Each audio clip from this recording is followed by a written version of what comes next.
So I think the biggest thing is, we're no longer dealing with these opportunistic threats. I mean, we are dealing with industry-led, industrialized, and AI-powered threats from a cybersecurity perspective, from a social engineering perspective, and really the advent or the emergence of AI in terms of supporting these threats is really just underpinning what I think I would refer to as kind of the reconnaissance around threats. So while AI specific threats we haven't really seen a true emergence of that.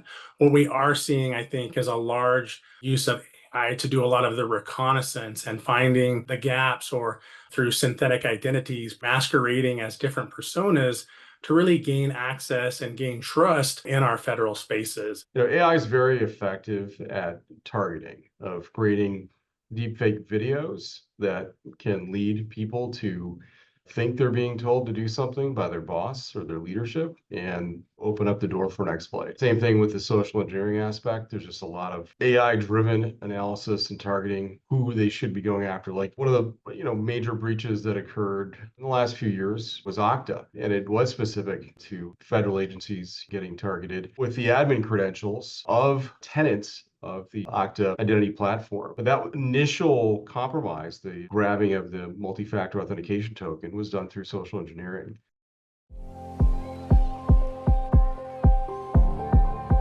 So in our current times where things like optimization, efficiency, resource constraints, or resources are at a premium, I think the first base, if you will, for automation is let's address kind of the base, platform system administration and management, system updating and patching, all of the things that generally take up a lot of a person's time at a base level just to kind of keep the lights on per se.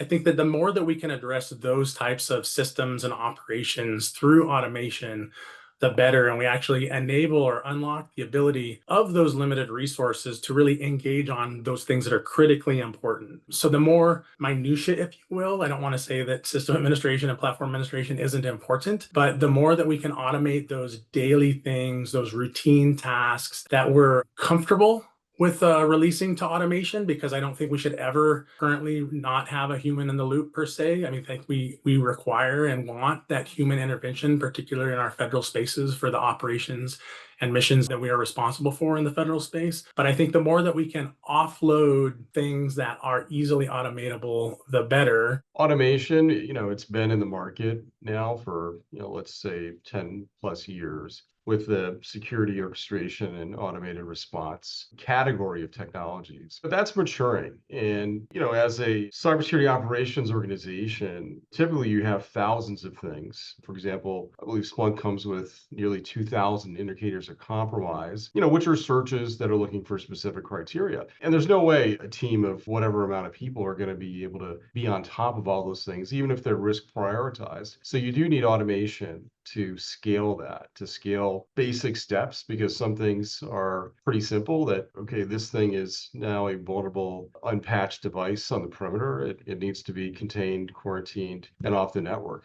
That could be automated, could have a human in the loop.